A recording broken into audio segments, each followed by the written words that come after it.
video, part 5. So today we are going to attempt to finish off the driver's side footwell. So that's really going to be just do the last little areas of welding around the footwell, clean up and rebuild the pedal box assembly and hopefully bolt that back in. And also just to finish off the gearbox tunnel, which I might do first. I might make that panel and then everything can be butted up against it underneath. So got that one. We've also got a development now on the inner wings. Went and picked these up. These are fantastic, really good inner wings.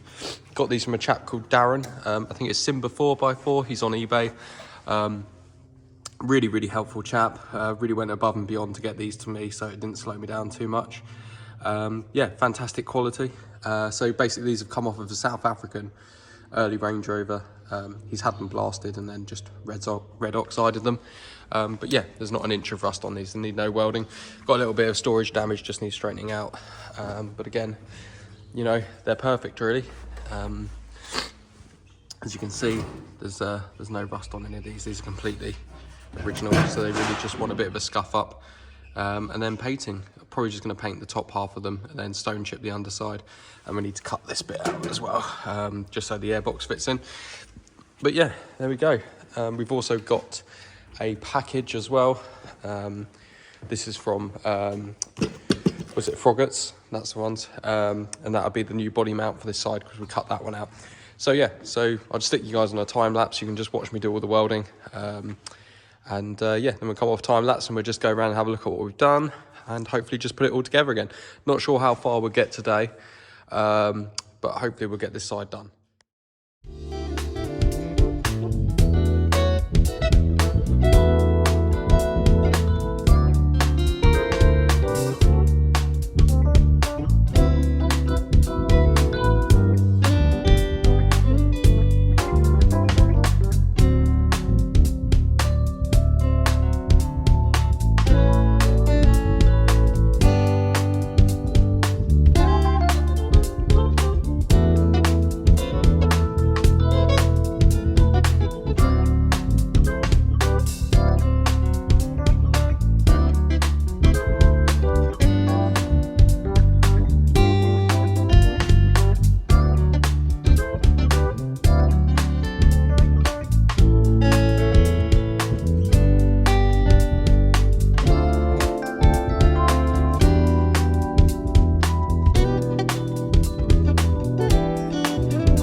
So this is the floor all done on this side.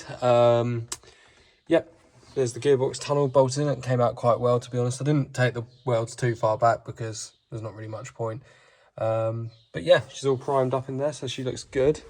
And then we've got around this side, just in a rough coat, just a primer, just until I stone chip it all. But there you go. As you can see, we've got a full side that's all complete. New body mount in there. I decided to go for the seam weld ramped the welder right up and really melted it into that one. So it's not the prettiest of welds, but it's the strongest of welds, so happy with that. So yeah, so all that's left to do on this side really is I'm going to put the body mount in and just have that resting there for a bit.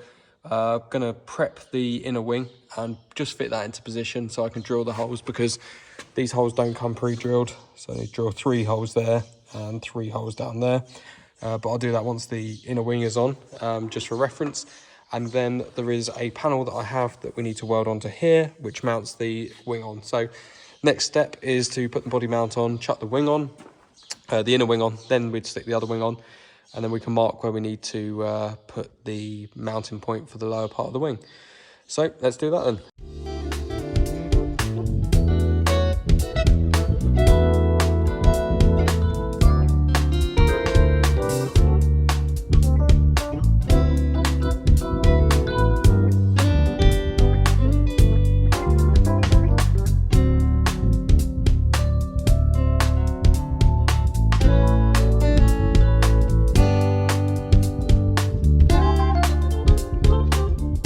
There we go, and as if by magic, that's the inner wing on.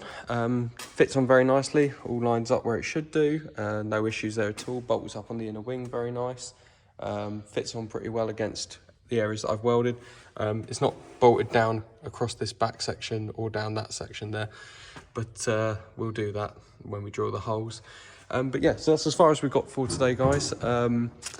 Next episode, hopefully I will be able to prime it and then give it a top coat. I'm going to stone chip the underside and the inner wings and the A-pillar area that I've done, and then we will also get some seam sealer so we can seam seal everything inside. So all the joints that have been done will seam seal, and then I've got the right colour to paint all that as well, so that I go back to the body colour. And then yeah, so we'll rip off the other side next episode and do the same again. And what I've been thinking about it, I might drop the axle down. I'm not sure yet. I'm not sure. I might do it in situ. It's a tough one, really. I need to do discs, pads, caliper refurbish. I'm going to do shocks and springs as well. It's not got any obvious leaks on it, so it really just wants a bit of a wire brush and a paint. But there's not really a lot holding it on there at the moment. There's the, what do you call this? This pan hard rod of some description, isn't it? So there's that holding it on, the steering arm, the springs, the shocks. I've cut the brake lines, the prop shaft, and then the rear arms. But yeah, I've got to replace all the bushes, so it almost makes sense just to take it off. But we'll see where we get to with that. I think we'll try and finish all the welding on the front end before we go any further with that.